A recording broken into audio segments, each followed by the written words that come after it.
Hoje nós nos encontramos com esse evangelho bastante exigente, na verdade. Se a gente for tomar esse evangelho como lei, como algo que se a gente não cumprir, a gente não vai para o céu, mas vai para outro lugar, então fica bem difícil, não é mesmo? Porque se a gente for colocar mesmo na ponta do lápis, fazer o nosso exame de consciência, aí a coisa fica complicada. Mas não é deste ponto de vista que a gente tem que ler este evangelho. Ele está em continuidade com o que a gente leu a semana passada, as bem-aventuranças. Então ele traz, melhor, uma nova lógica para cada um de nós. A gente vive aquilo que nos pede Jesus a partir da força e da vida nova que Jesus mesmo nos deu e nos dá. Então, na verdade, gente, não é uma lei que a gente tem que cumprir, mas a partir da vida nova que a gente recebeu de Jesus, isso aqui tem que ser consequência na nossa vida. Então eu reconheço que Jesus transformou a minha vida, que o Espírito Santo de Deus habita em mim, sobretudo a partir do batismo, e aí a minha maneira de ser, de agir, de viver tem que ser diferente. Diferente como? Tem que ser uma vida evangélica, cheia da presença do Espírito Santo de Deus. E aí sim a gente tem que fazer o exame de consciência, pensar, nossa, será que aquilo que está no Evangelho é o que eu tenho procurado viver? Ou melhor, a minha vida tem expressado o Evangelho? Mas a gente também, olhando aqui, frase por frase, cada um dos versículos, não pode desanimar. Por quê? Porque, na verdade, o Evangelho nos convida diariamente à nossa conversão. Então, tem que ser um convite também à minha conversão pessoal e cotidiana. O Evangelho de hoje, ele é exigente, é sim. A vida do cristão, está retratada aqui, mas ela não pode ser um peso, ele tem que ser algo que a gente vai elevando de maneira leve, deixando o Espírito Santo de Deus se revelar através da vida de cada um de nós, que somos seguidores de Jesus. Então é difícil? É, mas serve para a nossa conversão cotidiana. Hoje nós ouvimos a segunda leitura, bastante interessante, de São Paulo, que faz a distinção entre o homem terrestre e o homem celeste. Entre Adão, que foi formado do barro, e Jesus, o segundo Adão, que, como nos diz São Paulo, é um espírito vivificante, que veio para nos dar esta vida nova, nos mostrando que é possível a gente viver esta realidade do Evangelho, se a gente deixa o Espírito Santo de Deus, que vem sobre cada um de nós através de Jesus, vivificar a nossa vida. Então a gente não fica preso no homem terrestre, olhando só as realidades daqui, mas a gente se recorda sempre que o nosso coração, os nossos olhos, eles têm que estar lá no céu.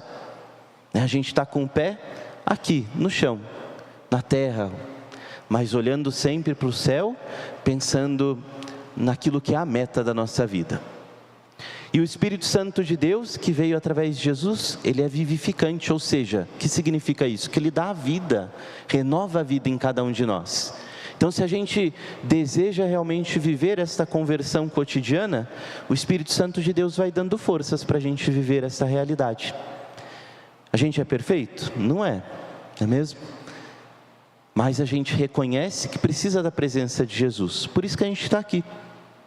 E ao reconhecer isso, esta beleza que é ter Jesus na nossa vida também, nós devemos então procurar dar passos para crescer de tal modo, ou amadurecer de tal modo, que a nossa vida possa revelar o Evangelho.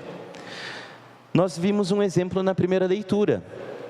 Davi teve a oportunidade de acabar com seu inimigo, com Saul, que estava perseguindo-o. Mas o que ele faz? Ele não acaba com a vida de Saul, Ele toma lá a lança de Saul, se distancia e mostra para ele que ele teve aquela oportunidade, mas ele não queria agir contra o ungido do Senhor. Embora Saul fosse naquele momento seu inimigo, Davi reconheceu nele a presença de Deus. E é assim que o cristão tem que viver também, reconhecendo em si e no próximo a presença de Deus. Aí o Evangelho vai nos mostrando como que a gente faz isso, né? Por exemplo, se alguém faz o mal contra a gente, como que a gente normalmente retribui? Como que o cristão retribui? É dessa forma aqui que está no Evangelho? Não sei não, né? Tem gente que até fala assim, como que é? Peço para Deus me dar paciência, mas não força, né? Não fala isso? Então, fica um pouquinho distante daquilo que diz o Evangelho. Mas o Evangelho reconhece, Jesus, ele se fez homem, assumiu nossa condição humana. Ele sabe que não é fácil. E aí o que ele nos apresenta? Um percurso de conversão pessoal. Olha só o que ele diz: a vós que me escutais eu digo, amai os vossos inimigos, e fazei o bem aos que vos odeiam, bendizei os que vos amaldiçoam e rezai por aqueles que vos caluniam. Olha só, amar só vai ser possível se a gente fizer o bem para aquele que nos fez o mal, bendizer os que nos amaldiçoam, que falam mal da gente, e rezar pelos que nos caluniam. E aí, se a gente pega de trás para frente, fica uma escadinha. O primeiro passo que a gente tem que dar é rezar, né? Às vezes a gente está com aquele rancor no coração, aquele peso, e só fica alimentando isso. O que eu tenho que fazer, padre? O Evangelho diz, começa a rezar por aquela pessoa. É fácil rezar por quem fez o mal para a gente? Nem um pouco, né? Se foi algo grave ainda, mais pesado é. Mas é o passo que a gente tem que dar, porque senão o nosso coração não é curado. A conversão cotidiana, ela é também um processo de cura interior. Aquilo que Jesus nos oferece hoje, gente, é uma receita de cura interior. Então, se a gente começa a colocar o nome daquela pessoa em oração, ou até antes, chega na missa, Jesus, eu não consigo rezar por essa pessoa.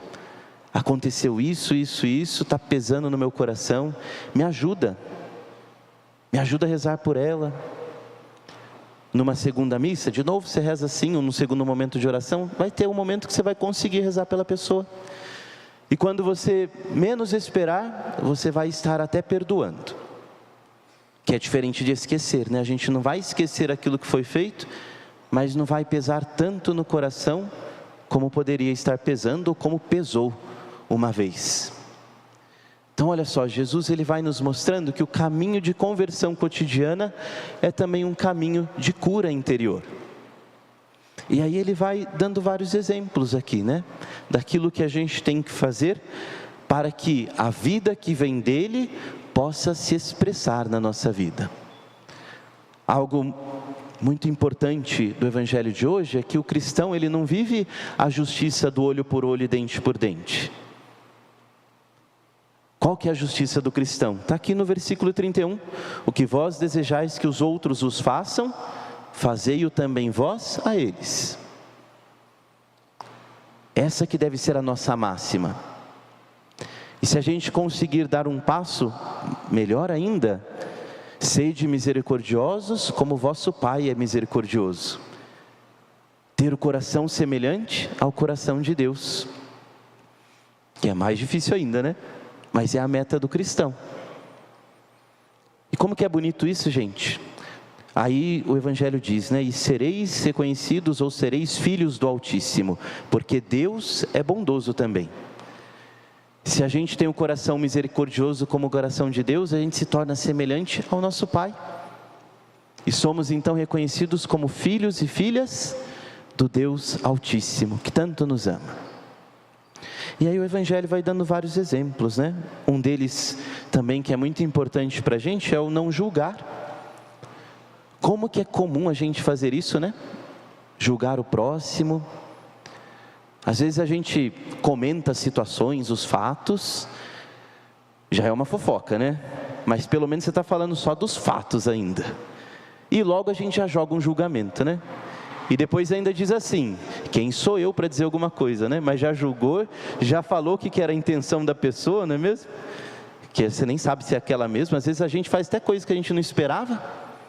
Depois se arrepende e fala, nossa, meu Deus, não acredito que eu falei isso, que eu fiz aquilo. Até a gente fica meio confuso com a nossa própria intenção interior do nosso coração e julga do outro, né? sei se vocês sabiam, mas uma das raças mais fofoqueiras que existe são os padres, né? É bem complicada a coisa, né? Aí tinha um padre velhinho que eu admirava muito ele, mó belezinha, ele trabalhador até o fim da vida, estava sempre no pátio. O pessoal lá do Bom Retiro encerava o pórtico, né? Ele arrumava peão para fazer campeonato de peão com a molecadinha, imagina. O pessoal ficava bravo, né? Arranhava tudo de novo o piso, imagina. Ele era muito bonzinho, mas ele gostava quando chegava assim: padre, o senhor ficou sabendo da novidade? Não fiquei. Me conta, senta aqui, né? Era desse jeito, né? Mas ele não gostava que falasse julgando as pessoas, né? Ele gostava de ter o noticiário dele atualizado. Mas às vezes a gente não é assim, né? A gente fala da situação e julga a pessoa. Quem somos nós para julgar, né? Depois o salmo de hoje é muito bonito, né, gente? Ele vai nos mostrando quais são as características de Deus. Para nós termos um coração semelhante ao de Deus, basta a gente ler este salmo de hoje, rezar com ele.